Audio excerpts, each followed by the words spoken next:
This is the Jeremy P. McGhee podcast. You know, it is 12:16 on Saturday afternoon. I think I can have a beer. It's not a real beer.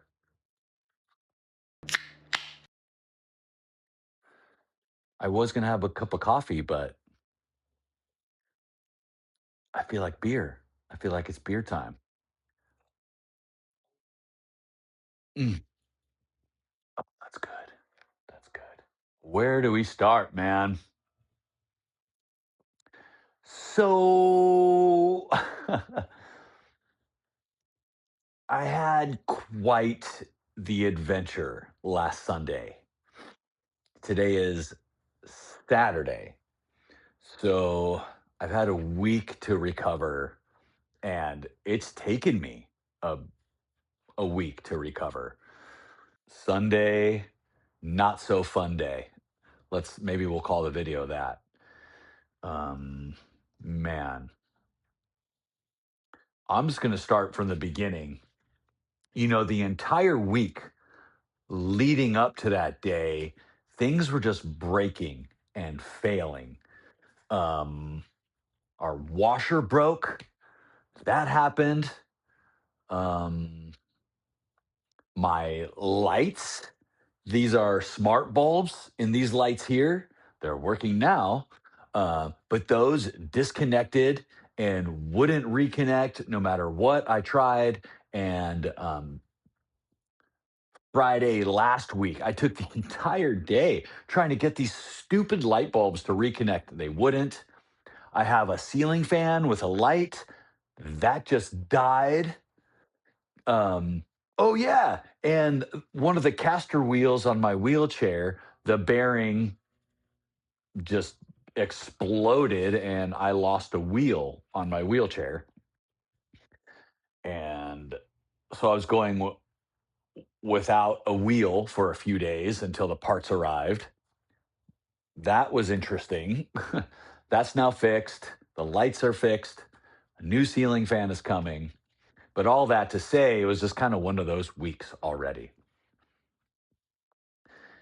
Uh, and then Sunday morning came, and I had this plan to go on this epic ride. I have a route that I've been doing from home. It's about 35 miles, and it's it's quite the adventure. It's a lot of climbing. It's a total sufferfest, but it's 35 miles and like 70% dirt, all from home in the eighth largest city in the US. To be able to have something like that of that distance and that percentage of trail, no, it's not trail, it's like service road and trail, but that percentage of dirt all from home is amazing. I've been loving it.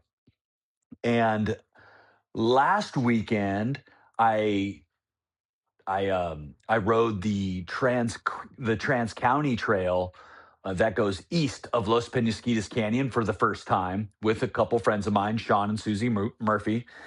They gave me a little tour, and there's a trail called Puma off of that, which is I never knew was there and is one of the best trails in the entire city. And then uh, there's another trail that links the north side of Los Penasquitos Canyon um, to Gonzales Canyon. And that trail on Trail Forks is called Underworld. And I've recently discovered that I can ride that trail on my new bike as well. I'm going to do a video about my whole bike revolution and why I'm riding a new bike now and all that. I'm going to do a video on that. So that's another coffee talk, but I'm on a new bike, and it's much more capable in some ways and less capable in others. So there's pros and cons to everything. But on my new bike, I have discovered that I can ride this underworld trail as well. And so I was excited to figure out a route with both Puma and Underworld. This is my grand idea. And the problem with the Trans County Trail is there's really no way to loop it. You can kind of do a lollipop loop and come back on the same trail, but I like to draw big, beautiful loops. That's my thing. So I had this grand idea of this awesome, big, beautiful loop I could do that involves both those trails. And I was set on doing this. And it's going to be like 38 miles, a big ride. So Sunday morning comes and I wake up late, like almost 8 o'clock, like 7:47. That's crazy. I slept 9.5 hours. No idea why I slept that long and slept in. Uh, Crazy. So I woke up late. So the day has already started late. I kind of take my time with my coffee and stuff. It's Sunday morning. That's what you do, right? You drink your coffee, you take your time, you doom scroll, you I like to design things. I get into Photoshop and I have, ideas for bikes and things like that. And I'll get into Photoshop and whatever and like draw and design stuff. I did some of that. And everything after that, getting ready. I finally put all that away. And then everything after that in getting prepared for the ride just took longer. I'm on hormone replacement, and I had been forgetting all week to administer my injection, and I split my hormone dose into two. So I break it up over the week, so it kind of spreads it out. Well, I've been forgetting, so I was like, oh, I got to do the full dose because I've forgotten all week, and it's a really testosterone is a really thick consistency, so it takes a while to draw it with the syringe. And now I'm not just drawing half the dose; I'm drawing the full dose, which just that took forever to just draw it. And then I have my van and my Subaru, and I live in a small place. There's not enough parking for both. I got to park one of them down the street, and I'm switching them back and forth. I know, first world problems. I get it. I get it. I get it. But I had to switch vehicles. I had to get my Subaru in the driveway because that's got the lift for the bike on it. Because I was going to drive. The plan was to drive because this ride is going to be so long. To do it from home, it'd be way too long. So I was driving to Del Mar and leaving from there. So, and I needed to get the bike on the lift because the lift also doubles as a work stand. So, got the bike on. I switched out vehicles. That wasn't bad. Got the bike on the lift, and I just did some routine maintenance, bolt check, clean and lube the chain, clean and lube the cassette, and all that. And then I was like, okay, I'll just check the battery for the electronic shifting. And thank God I did, because lo and behold, the battery's dead or almost dead. It's like, oh crap. So no problem. I've got a spare battery. I switch out the spare battery and it is also dead. Turns out, oh, I'm going to turn off. I've got compression going on my lower legs. I'm going to go ahead and turn that off so that you don't hear that in the background. Oh, where was I? Okay, yeah. So my backup battery for the electronic shifting is out. So also out. It turns out my charger was dying. I had to ended up buying a new charger. That's after the fact. But Sunday morning, I was like, oh crap, both my electronic shifting batteries are dead. So I have to wait for that to charge. So all that to say, by the time the battery had enough charge where I could go, and after all that, I was finally ready to go. It's now afternoon. So I'm starting late. I drive to Del Mar. I park, get the bike off the lift, and I get going. And I think It's not crazy late. It's like 1 p.m. or a little bit after 1. Not crazy late. And I was feeling good. I was like, okay, I'm getting going. Now, in retrospect, I made a few decisions along this ride that were bad decisions. And I don't know why I made these choices, but I did. And so I get it. So go easy on me in the comments. I know it, and I'll talk about each one of those things, what I decided and why I was wrong and why I won't do that again and how I should know better. Okay, there's that. I should definitely know better. One of those things is when I'm leaving late in the afternoon, I need to shorten my ride plan. 100%, I agree.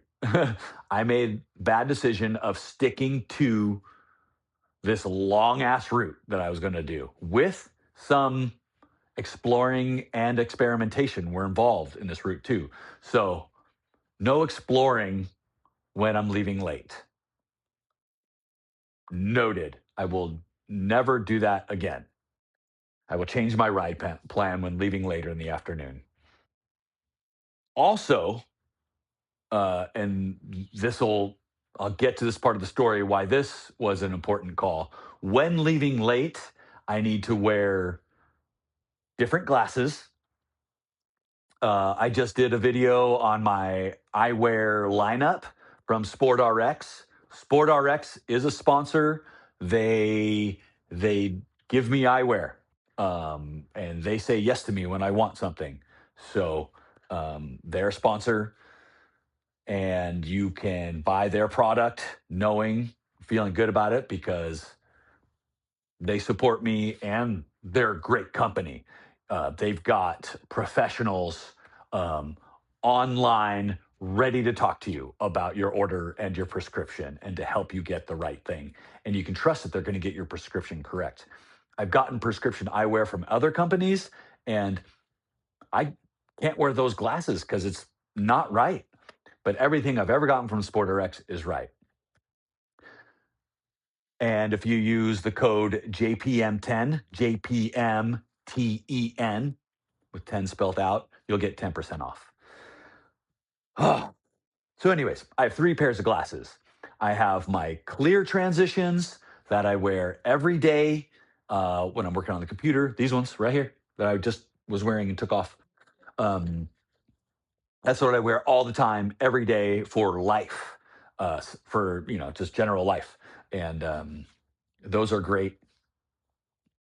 But I also ride in them at if I'm going to do a night ride or a ride that is consistently low light. I'm going to wear those, and then the glasses that I wore this day are the glasses I wear almost on every ride. They handle everything in the middle. They're like they're a vermilion rose tint, and they transitions to pretty dark. Um, but they're kind of like the all around ride lens and what I usually wear and which I chose to wear on this ride. But um because I was like, oh, I'll be back in time, it's going to be sunny. Oh no, shit happened and I was not back in time and I got back in the dark, and I should have. So when leaving late, I should wear my clear transitions lenses just in case something happens. There's that. And thirdly, other than changing my route, wearing different glasses, I should always carry at least my helmet light. I have an awesome light setup from Outbound Lighting. I have a handlebar mount light that's crazy bright. I'm looking this way because I'm looking at my bike. It's over here, and that doubles with light that mounts to the top of my helmet. They're both super bright. You can see great with just one of those, and just that they're both super bright. They're made for like going fast downhill. You can almost see better at night when running that light setup. But I should at least carry the one that mounts to my helmet. It's not big, it fits in my pack. I should just always have that with me just in case something happens. And I have a bunch. I have like 4 different little red blinky lights that can just like you can strap on the back of your helmet or anything. I should carry one of those too. They're tiny. They fit my all that fits in my pack perfectly. And I'll get to the part of the story why I wish I would have had those, and it was bad that I didn't. No, is a decision, a bad decision that I made. Oh, makes me mad at myself thinking about that. Okay, so I start the ride. The first part of the ride is road time through Del Mar. It's pretty much the only road time, except for one little blip at the end on this entire route, and it's going great. I'm feeling good. Uh, I did forget my headphones, which is a huge bummer. I usually ride with just my right side in. I have the Beats Pro 2, so it's got the over the ear thing. It's perfect for mountain biking. Those are my ride headphones, and that way I can like send messages or do whatever, all hands free because I'm using my hands to crank my bike. So I like having my at least one headphone in, and just having some music is nice when you're on a long ride like that, especially during the road time. So I forgot my headphones. I was like, oh well, fine. I'm just gonna have to listen to my bent rotors, which I have to. The rotors, both of my front rotors on my bike are making tons of noise. I've got new ones. I just need to replace them. Anyway, so I'm feeling good. Everything's great. I finally get to trail, and I am riding the west end of the North Side Trail in PQ Canyon for the first time. I'm riding it west to east for the first time, which I was a little bit nervous about, but uh, I was, confident that it was going to work out fine, and it did. It's actually better going west to east. It seemed like there is one kind of narrow, exposed off camber spot. Um, that only my new bike can get through. My old bike cannot. And I was nervous about that, but it was actually better going this direction. So that worked out perfectly. Um, there's a section of the trail called Two Bridges, where there's two narrow concrete bridges and some kind of technical rock lines. Got through all that perfectly, no problem. Probably the best I've ever ridden it. So I was feeling good. Um, I get to the far east end and everything's going great. The ride's going great. There's quite a few people out, quite a few hikers. So, always slow way down and say hi and say have a good time, enjoy, just be super overly polite because, hikers can get annoyed. And then, God, oh yeah. So then I get to the east end of PQ, and then I am now riding the beginning of the Trans County Trail, the single track side, um, west to east for the first time as well. There's another side to that trail on Trail Forks. It's called the something connector.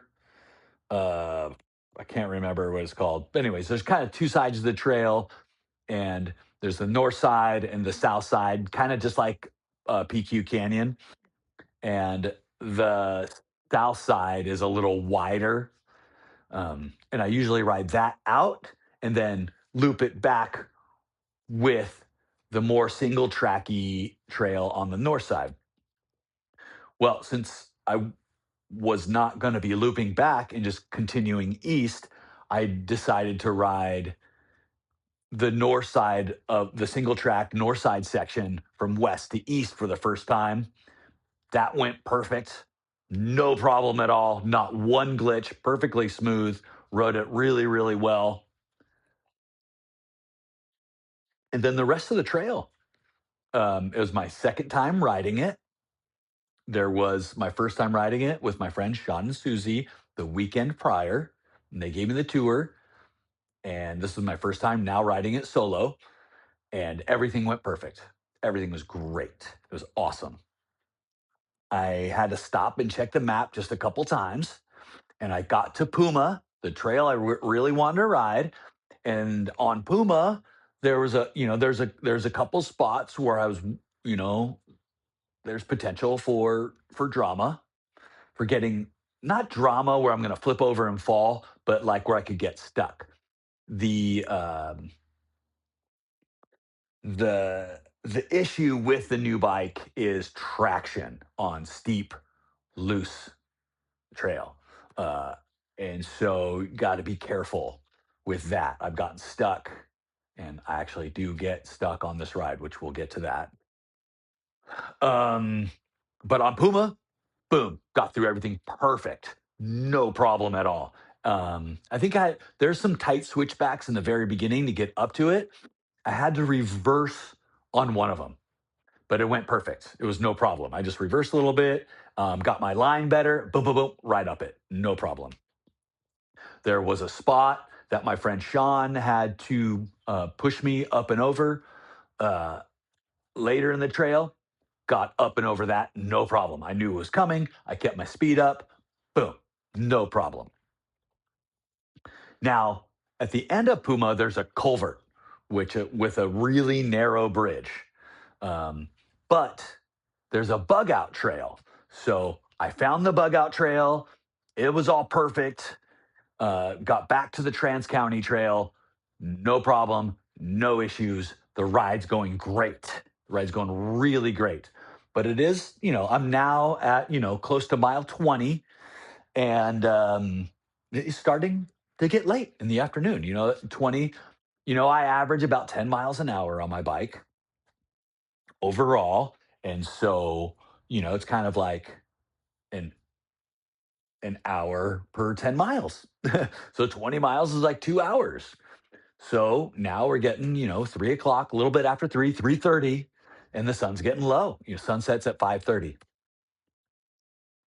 And the plan was to then cross over from the Trans County Trail to an area called Ted's, which none of it is on Trail Force because it's all illegal, but it's all kind of next level riding. There's big rock rolls and jumps and big rock gardens. It's a really fun area.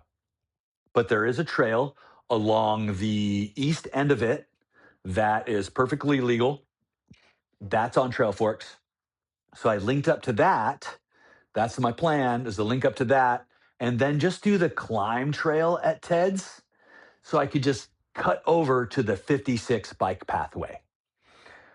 Well, while I'm on this legal trail, at right at mile 21, I get a flat tire.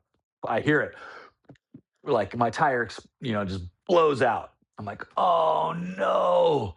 I was super bummed at first, because I was in a spot where if I could not fix this tire, that it would have been really difficult for someone to get me, to rescue me. They would have to go to my house, get my spare key fob, and then drive to my car in Del Mar, because they're going to need my wheelchair. Excuse me. They're going to need to get my wheelchair, which is at the car, and my bike lift,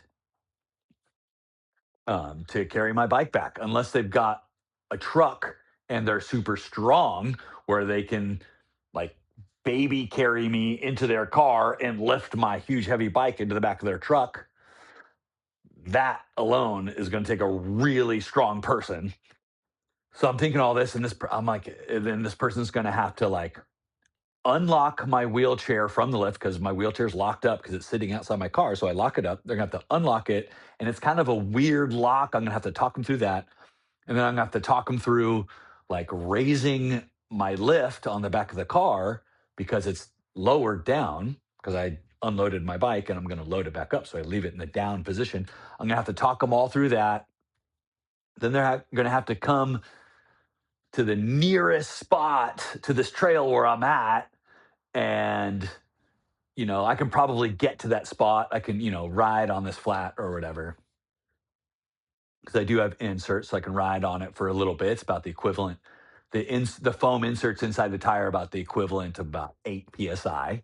So I'm like, okay, I'm going through all this step by step in my head and just like going, oh no, like what if I can't fix this? Because it sounded like a major blowout. And then after that, we're going to have to go drive back to their car and do all that. So um, I'm like, okay, I'm just gonna, you know, I gotta just slow down, don't catastrophize here, and let's just, how to fix a tire. We're just gonna go through this step by step. First step is I gotta get out of the bike.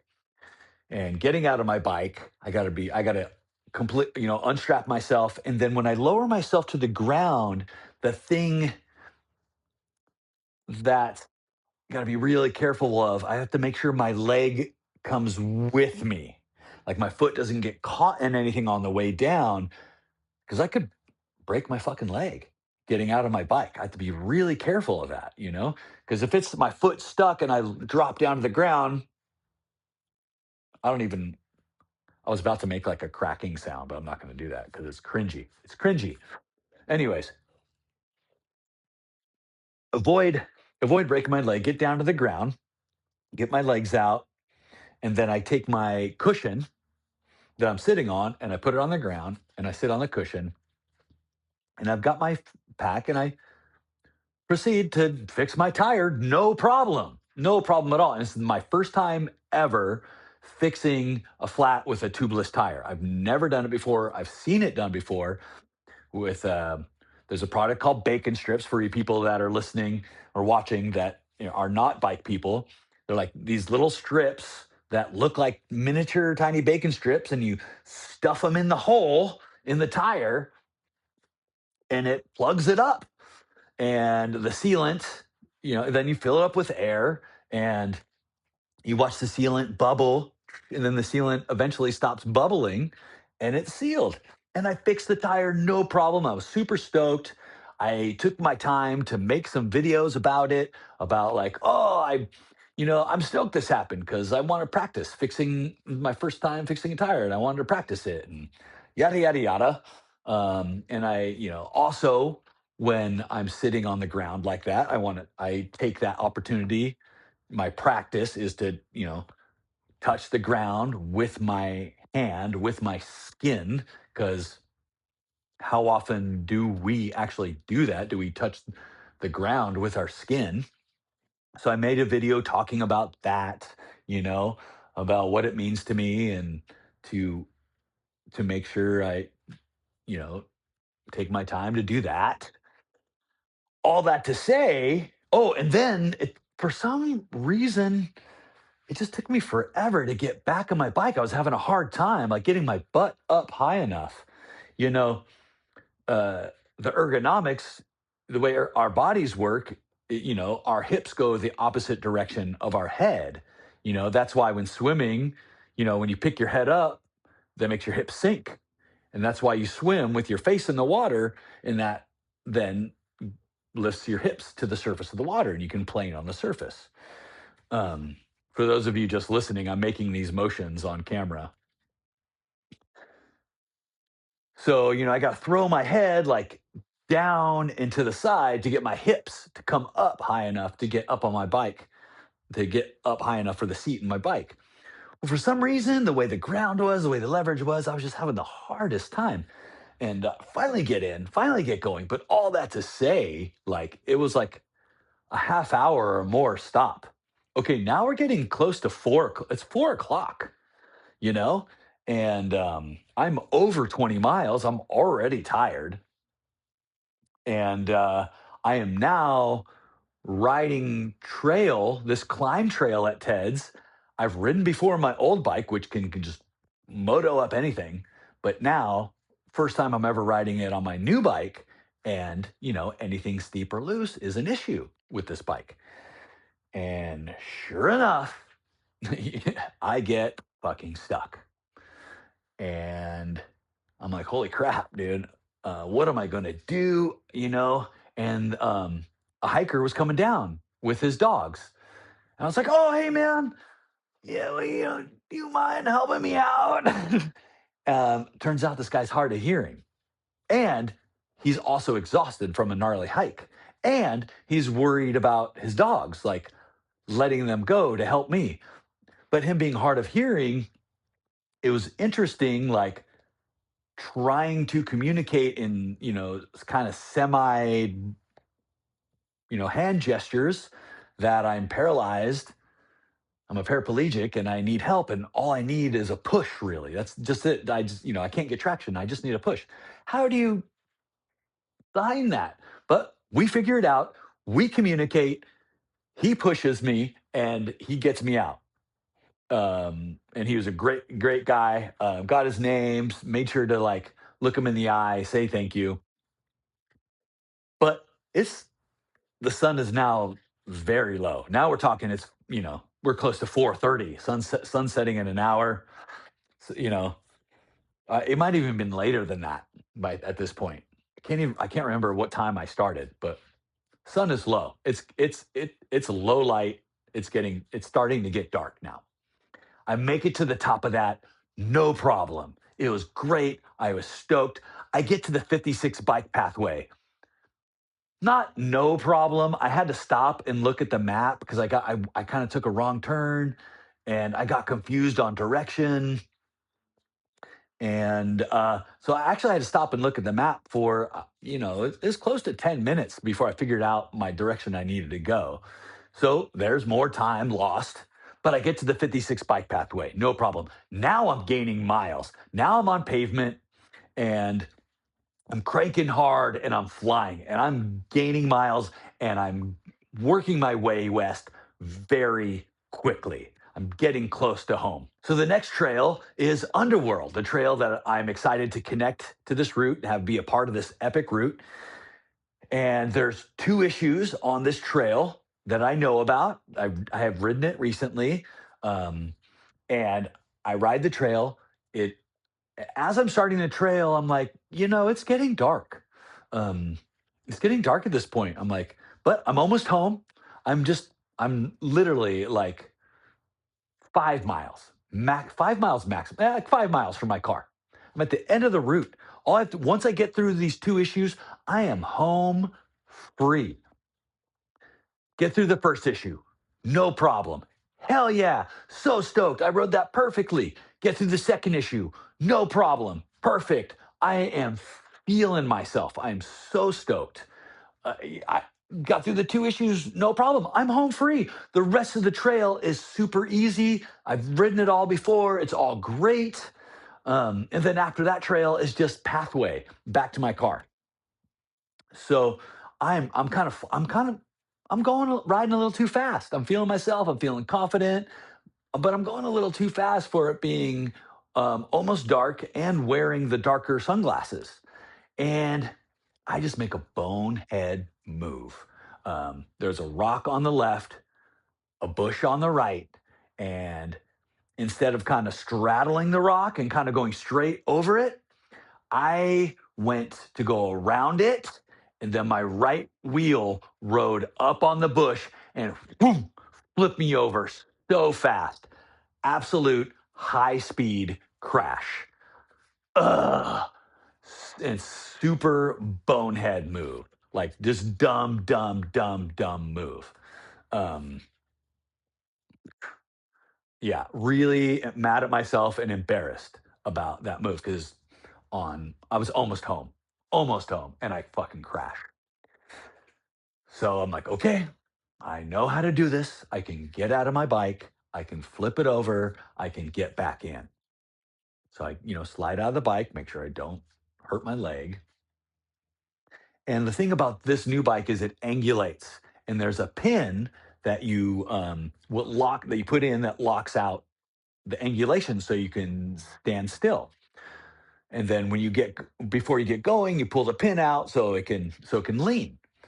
Well, to flip it back over, you have to pin it. And for some reason, I just couldn't get the pin in. I couldn't get leverage to get it to pin, and that took forever. Finally, get it pinned. finally get it flipped over, and I get into the bike, actually fairly quickly in this like different, weird, awkward way. It was super awkward. Um, but I got back in it, and through the process of all this, like oh, there's one thing I completely forgot about. Oh my God, back way up before the 56 pathway on the Ted's climb trail. Another thing that happened that was crazy after the guy, helped me out and pushed me. I was climbing up, no problem. And all of a sudden, my crank stopped working. My crank would not turn. My bike was broken. And I was like, oh shit. And I'm out on this trail and I start going through the steps again, like, oh my God, for someone to come get me here is even going to be crazier. And I remember I saw some kids that were kind of lapping out there. And I was like, okay, maybe the kids will come by eventually and they can push me to the neighborhood and then someone can get me there. I was kind of going through this. I was like, crap, what am I going to do? Um, but I was like, okay, it's broken. It doesn't really matter if I just try to crank it and break it because it's already broken. My bike's broken. And hopefully those kids come by and I'll call somebody. Well, I go to push the crank and I give it some muscle and push it, and boom, the crank goes. The plastic cover for the crank that was kind of cracked and shifted, kind of cracked back into place, and I was able to keep pedaling. I was like, oh, I was screaming like, oh my God, that is a win. That is crazy that my bike is working right now. So that happened, but that cracked case is now coming into play after this crash and getting back in. Like I kind of hit it with my leg. I gotta like pull my leg over the top of it and I hit it. Is all cracked and fallen off. So now I'm like riding with it hanging like the plastic covering for the crank hanging off, and that's what all the cables are fed through. So it's just kind of like flopping as I'm doing the crank and the turning the crank, and the cables is kind of flopping, and the cable is getting caught in my crank every once in a while, and I have to like reverse, but I'm going downhill, so it's not that big of a deal. I stop and I try to get it like all wedged in, so it's not so bad. I get it a little better. But anyways, it's pretty much dark at this point. The sun has set. It is getting dark fast. It is just low light. And but I'm almost home. I'm like, yes, I'm gonna be perfectly fine. I'm almost home. It's just gonna be dark. It's fine. Um, Almost back to my car, not home. And there's this little creek crossing that last time I rode it, I was like, I noted next time I ride this creek crossing, the way the bridge is, I should keep my speed up for it. It's perfectly fine. It's no problem. This little bridge, it'll just be a little better if I have a little bit of momentum to get up and over like kind of this like TP bridge a little bit. It's not huge. Just a little kink, kind of goes up a little bit and then down a little bit, and then through a little bit more water. So, and it's kind of a blind turn into this little bridge and this creek crossing. And I was like, no, dude, I need to keep my, just a little momentum. So I make this blind turn and I crank to keep my momentum up, and I look and the bridge is out. Duh, it had just rained the Wednesday prior. This is Sunday, so was it Thursday, Friday, Saturday, Sunday? It had just rained hard 4 days prior. So half the bridge is washed away, like down creek, and there's just this one little section left, and it's all cattywampus. And I'm up on this. I'm like, oh fuck, and I hit the brakes, and the bridge is all teetering, and boom, flips me over. Now I'm upside down in a creek. And this is gross water. This is stagnant water, you know, that's just disgusting. Kind of like sewer water. And it's about, I want to say, a foot and a half deep. I am I'm submerged up kind of up to mid abdomen, up to my chest almost. And my bike is completely submerged. Just one wheel and half of it is sticking out. The batteries are submerged. The charge ports for the batteries are submerged. The computer is submerged. The electronic shifting is submerged. And I'm like, holy fuck, this is terrible.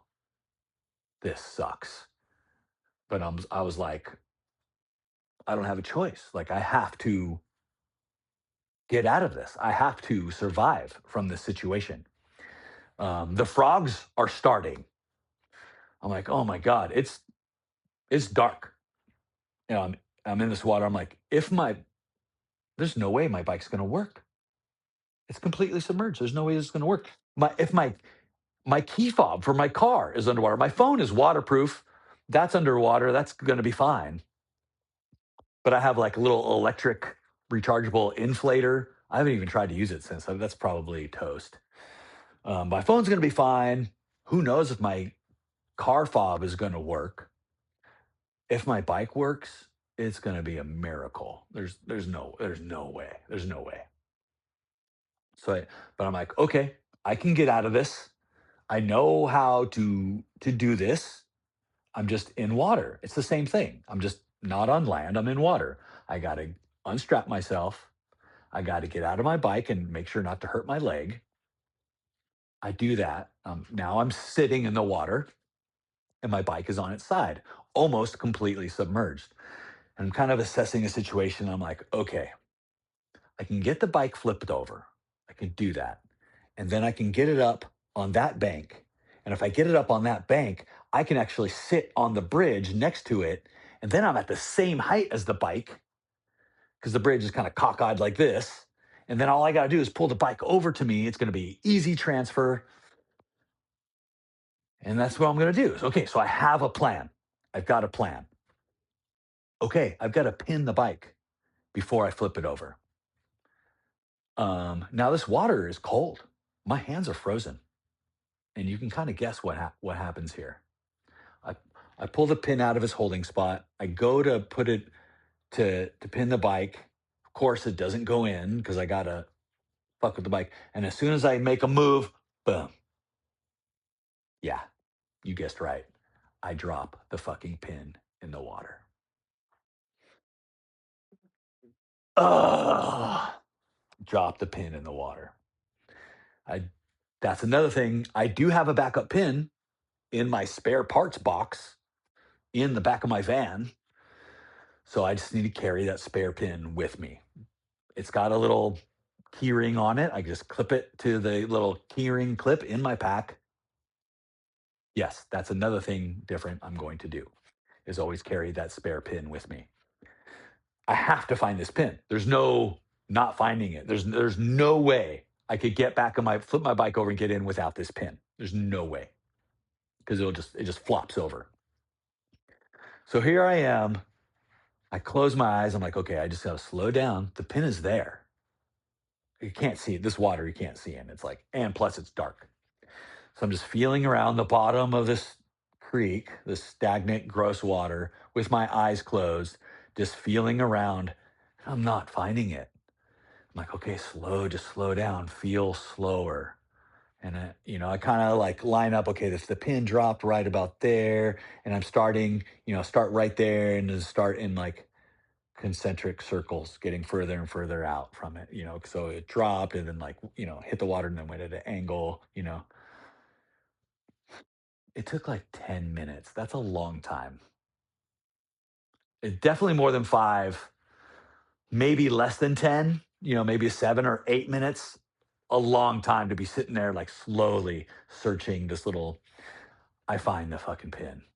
And I hold it up and I'm like, "Oh, oh, woo! Yes! I found it. Yes! That's a fucking win."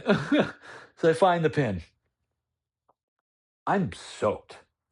I'm I'm I'm soaking wet. I'm sitting in water. I'm freezing. It is dark. The frogs are going all around me. Luckily, there was no snakes or anything around. Anyways, I get it pinned. That is in itself is a very difficult task. You have to get the bike angled perfectly where it's like the holes match up and it's like perfectly machined, and I get it pinned. Now, let me explain what this is like as a paraplegic sitting on the ground. Okay. I don't have a base. My lower body is jello. I mean, I have my skeleton, so there's a little bit there, but once my arms like this, it's, for those of you listening, I'm showing on camera, I'm lifting my hands up. I, I'm floating in the air. I can't feel anything I'm touching. So from floating in the air, flipping over this 110-pound thing and I'm in water and I've kind of got to lift it up. It's insane. It's so hard to explain what that feels like. But imagine floating in the air, lifting something that's 110 pounds. It's crazy to think about.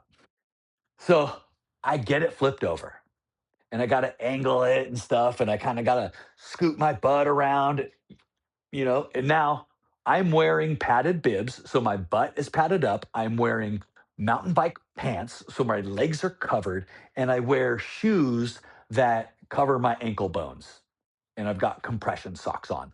So my lower body is covered and protected. I do that on purpose, for this reason, so that if I'm ever on the ground, I'm not, injuring my lower body. But I still got to be careful.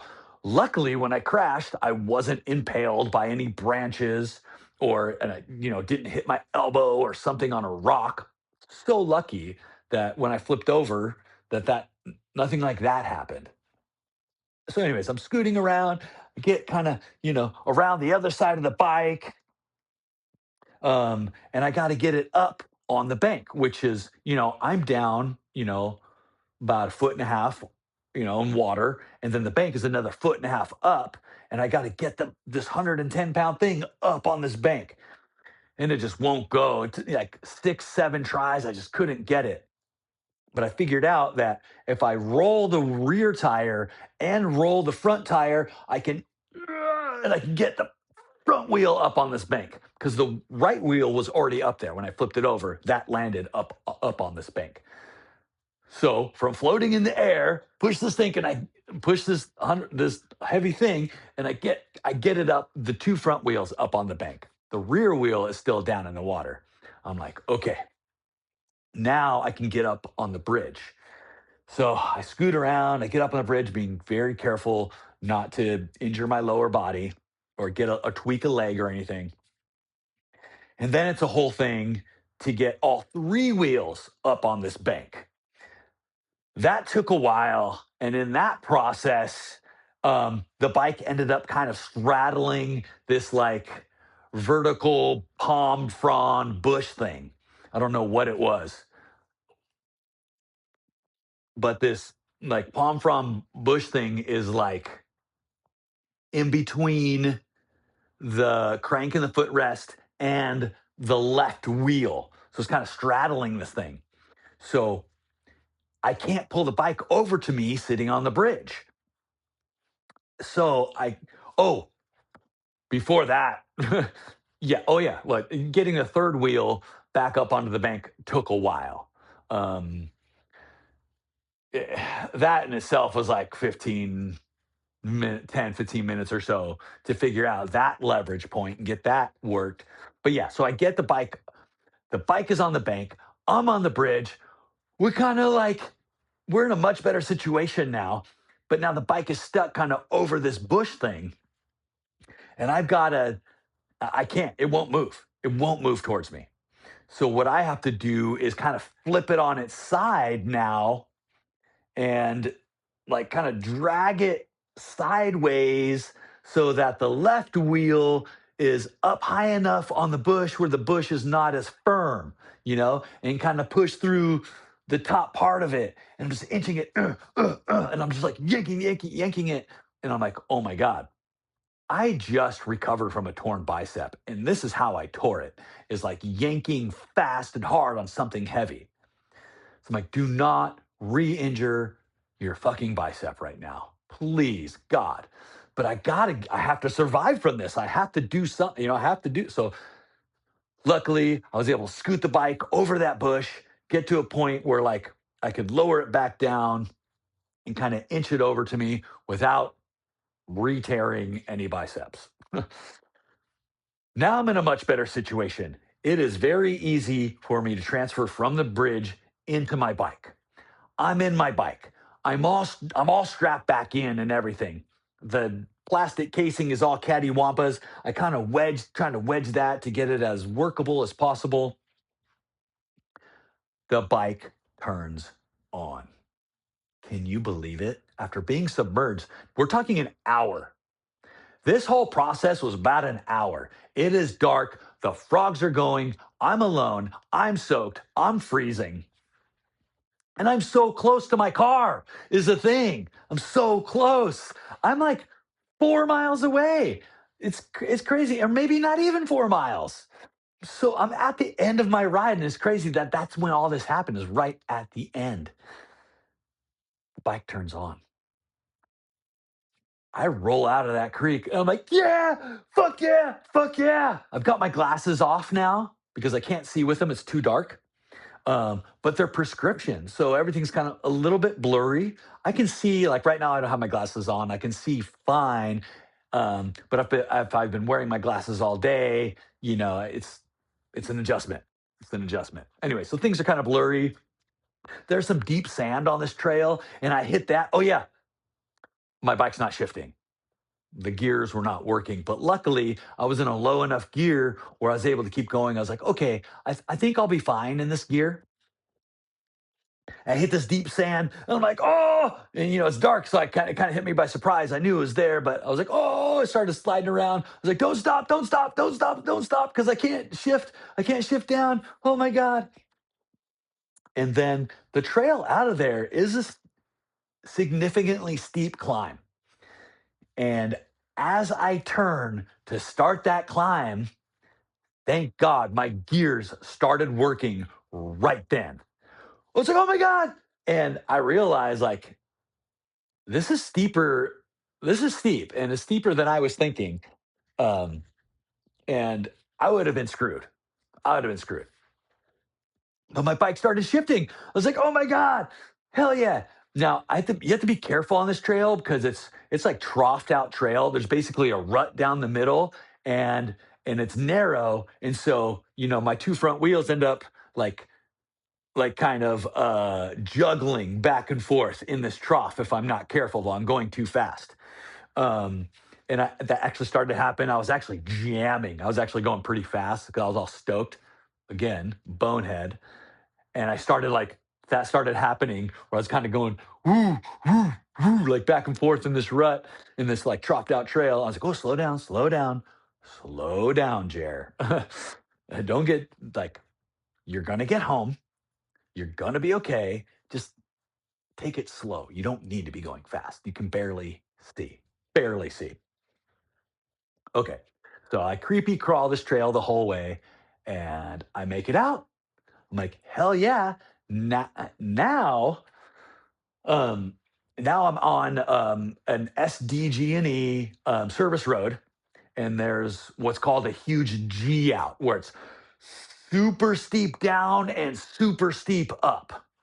And to make it, you have to go full go. To make it up the other side, you have to go full speed, full go. You cannot hold back, and you have to shift through all your gears by the time you get to the top of that. I don't hesitate at all. I've ridden it a ton of times, never in the dark. ah, I'm almost home. I'm so close to the car. But I do not hesitate on this G out. I fucking go for it. I'm cranking as hard as I crank and as hard as I can. And I'm like, oh shit, I'm going fast. I haven't looked at my top speed yet, but it's probably in the 30s. It's probably 35, 36, 37, 38 miles per hour, which on a mountain bike is super, super, super fast. So I get through this G out. I get to the bottom of this G out, and I'm like, I kind of freaked out. I freaked out. I was like, holy crap, this I can't see and I'm going so fast. Imagine going, okay, say I was only going 35. Imagine going 35 miles per hour and you can't see. Oh my God. So all that to say, I didn't go full out. And I hesitated a tad. I kind of like stopped cranking for a split second, start climbing and start cycling through my gears. And I wasn't going fast enough. And I didn't get through all my gears. I didn't make it to the top. I was like 10 feet from the top at the steepest point, and I didn't make it through all my gears. I'm completely stuck. There's nothing I can do. I start to let go of the brake to start cranking, and I'm just sliding backwards. And I can feel when I push the crank, I can feel my chain like about to break. There's so much force um, because I was in too big of a gear and it's too steep and I'm too heavy.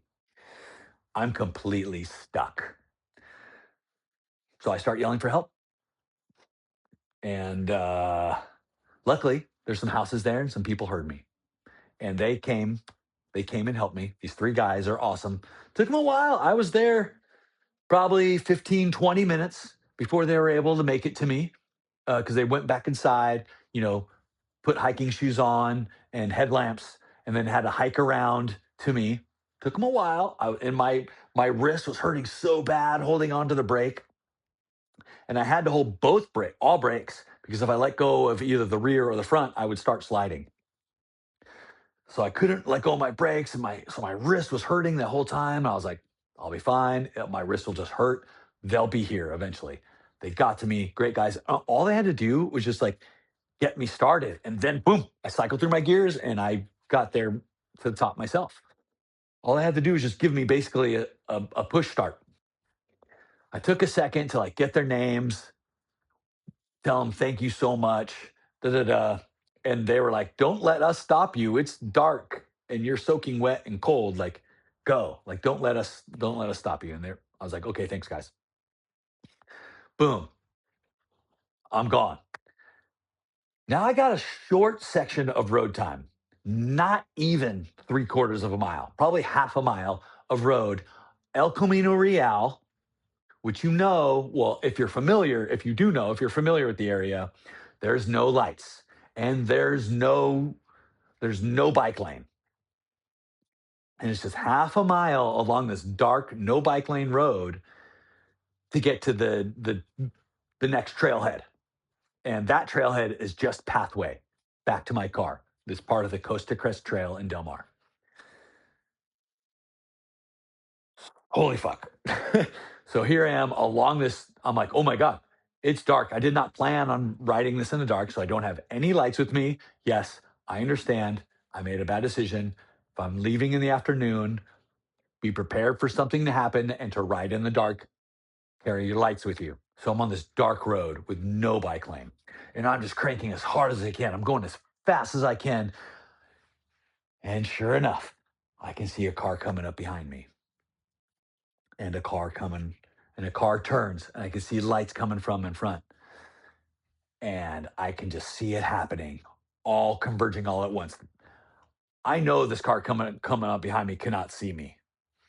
Am I gonna like dive into the ditch right before it gets to me, and then it's gonna swerve, or like just hold my course and hopefully it sees me, and then if he does, he's gonna swerve and then he's gonna hit the other car. The timing looks like one of those things is gonna happen.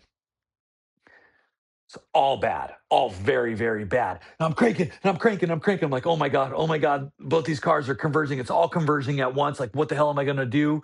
And the trailhead is right there. It's on the other side of the street. I have to cross over if I'm gonna go for it. Okay, so I have a choice. Dive into the ditch on the right.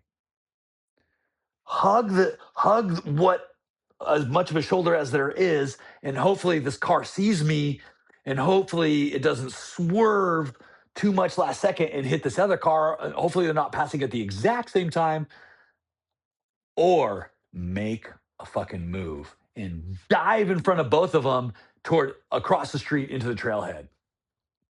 I make a split second decision and I make the move in front of both of them into the trailhead. I make it across, and the cars both go. I swear to God, if I hadn't done that, like I would either be upside down in the ditch or the cars would have crashed. The car would have swerved and they would have crashed because they passed at the same time right there. So I made the right decision. I like threaded the needle. Oh my God. Yes. And I understand that that's all because I made some poor decisions and I know better. So, yes, yes, it was a gnarly situation that I should never have been in. I understand that. So, thank you for your concern in the comments. Now I'm just on super mellow, easy pathway all the way to the car. The problem is I'm passing these, these horse stables and polo fields, and there's these bright stadium lights, and they're in my face, and I can't see the trail. So I'm like, dude, if someone's coming, I can't go fast because I'm gonna hit them, you know.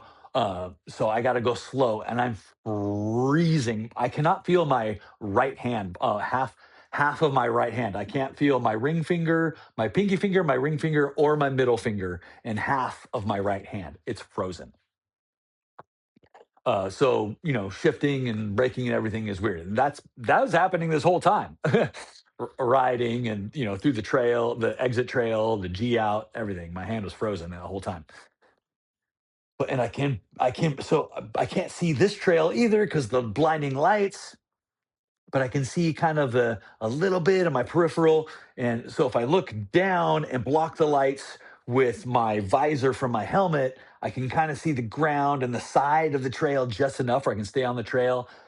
I ended up off the trail slightly and stuck. And I was like, what is this? And I realized I was kind of over a big rock. So I just like kind of had to reverse and get off that. That was not a big deal. And then I get close to the 5 freeway. This trail goes underneath the 5. It's really cool. But now the headlights from the cars on the highway are blinding me. I can barely see the trail. And I'm having to just creepy crawl along because I can't see. I get under the highway and I get to the other side. And now there's lights at the Del Mar Fairgrounds.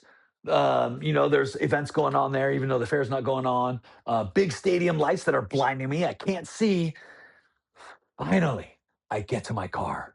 Oh my God. This is over 6 hours later since I started. And just like uh, doing the combo on the lock, I could barely do because my hand was frozen and I couldn't see. So I had to get my flashlight on my phone, and like finally figure, and I did it wrong. And that took forever.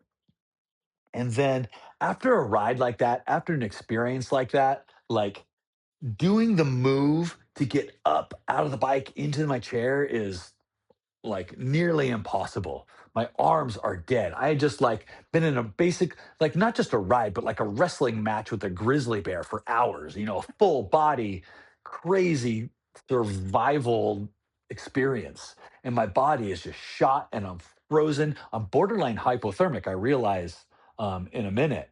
Um, but I get into my chair. I'm soaking wet, muddy. I'm covered in mud and soaking wet. My shirt was dry. I bought this $18 like lightweight sun hoodie on Amazon. I think it was like 15, 16, 17, 18 bucks. And it was perfectly dry. So there's that. It is mostly polyester, whatever. It's not merino or bamboo or anything. I get back into my chair. I go through the steps one by one of loading up my bike, and I'm in a gravel parking lot too. Oh, my key fob worked. And I told myself, what was the term I used? I said, that is the golden grams. As I was riding, I said, I was like, that's going to be the golden grams if my key fob actually works. And I don't have a ticket because it's like paid parking. And I'd only paid till 5. I was like, I'll be back by 5. That gives me, 4 hours to complete this ride. So I paid for 4 hours. Well, it was after 7. And I was like, and if I don't have a ticket, that is the golden grams. And yes, key fob worked, no ticket. Oh my God. I get my bike loaded. I am freezing. I get in the car. I, you I'm in Southern California, the temperature's in the 60s. And I'm that frozen from being in the water for an hour, almost an hour, and then riding wet in. I turn on the heat full blast, and my hand is still frozen. I still can only feel. I cannot feel half of my right hand, and I start driving and I realize that I'm actually an impaired driver. I am like so foggy brained and can't see. And I'm like, oh my God, like this is bad. I should not be driving. I think I'm like borderline hypothermic. I couldn't really think clearly. I had to really concentrate. I didn't have my prescription glasses either, so it was blurry. And I get home and I've got this awkward like steep driveway, and the bike's on the back of the car, and I usually back up the driveway for loading and unloading the bike and loading and unloading stuff out of the back of the car.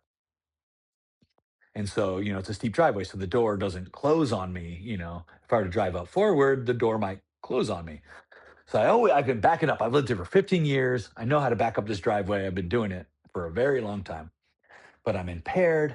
I can't see. It's dark, and the bike's on the back. So the rear view camera, the bike is blocking that. So I have to reverse using my mirrors. And my neighbors are parked in the driveway. There's a curb thing that if you get up on, you're gonna break your car. You know how I reversed up my driveway and got and parked. Like I don't know. Like that is a feat in and of itself. I get out of my car. I get inside. I strip my clothes off. Just throw them all on the ground in the garage, and I get in the hot shower. And I survived. I got my ass out of there. And the next day, I was just completely destroyed. I couldn't do anything. And then the next day, and that was Monday, and then Tuesday was still like another day where I was like, I did nothing. I was more like Tuesday, I was like recovered physically. I was actually in a lot of pain. I barely slept Monday night. My shoulders, everything was just tons of pain, just sore, and then sore all the next day. And then Tuesday, I was like mostly recovered physically, but still just emotionally. Like it was a crazy emotional experience. Um, yeah, that's my story from Sunday, and my first podcast that I've posted in a long time. So if you've made it this far, I really, really appreciate you listening. Leave a review, leave a comment, please. Tell me what you think about this. Did you enjoy this? Were you gripped? Do you think I'm stupid? like, what do you think of this story? Share it with somebody. In retrospect, if I leave late, I'm going to shorten my ride, and I'm going to bring different glasses, and I'm going to carry my lights with me. I should probably just have those with me anyways. Um, the the spot where I got help, uh, where the hearing impaired man pushed me, I'm not going to ride that ever again in that direction. I can go down that, no problem. Which actually, I'm already figuring out a route of going down that, and then now that issue is moot. Um, and then the G out, getting stuck on the G out, that'll never happen again. Oh yeah, and also with the Schramm Eagle electronic shifting, you can set it so when you press and hold the shift button, it either goes through 3 gears at a time or all your gears at a time. I had it set to do nothing, so I had to push the button 11 times to get through. Because I have 12 gears, it's already in 1 gear, so then 11 more times to get to the furthest gear, um, in order to get shift through all my gears. That's 11 pushes. I didn't have time to do that. But now I set it to go through all my gears if I press and hold it. So that won't happen again. I won't hesitate at the bottom either. And I'll not do it in the dark. Or if I do, I'll have lights. I'll be able to see because I'm going to carry my lights with me. And then I'm not going to make the bonehead move where I had the high speed flip over. That was just dumb. I'm not going to do that again. So none of those things. Oh, and also where I went over the creek and I got stuck in the creek. There's a different way to go. And I opted not to go that way and cross the creek instead because it's all kind of cobbly and not and kind of shitty trail. Well, I'm just going to go the shitty way. There's no creek crossing. There's no bridge. It's just you got to ride over like cobbles. It's not a big deal. So I'll go that way instead. So I'll never crash in that creek ever again. So all that happened on this ride will never happen again because I make different decisions. Oh, what else is there? Oh my God. Thanks for lasting through this. I've been wanting to tell this story all week. I am recovered physically, mentally from it. I'm actually looking forward to going on a ride, but it rained super hard this week, so trails are all muddy. So I'm going to get out on my road bike and ride along the beach. That's what I'm going to go do right now. And I didn't even finish my beer talking to you guys. I was talking so much. Mm, I appreciate you guys staying through this whole episode. I plan to be doing a lot more podcasts and a lot more videos, um, and it's all going to be about this kind of stuff, the the small battles that no one ever sees, because that's where resilience is found. That we all, you know, all of us experience these small little battles every day that no one will ever see, you know? Um, you know, paralyzed and non-paralyzed alike, you know? Um, but man, I think of stupid stuff, even just like making my bed sometimes, you know? How do you make your bed as a paraplegic? Like, I'll make my bed. I'm like, I'll finish that. I'm like, yeah, that's a win. That is, something that no one will ever see.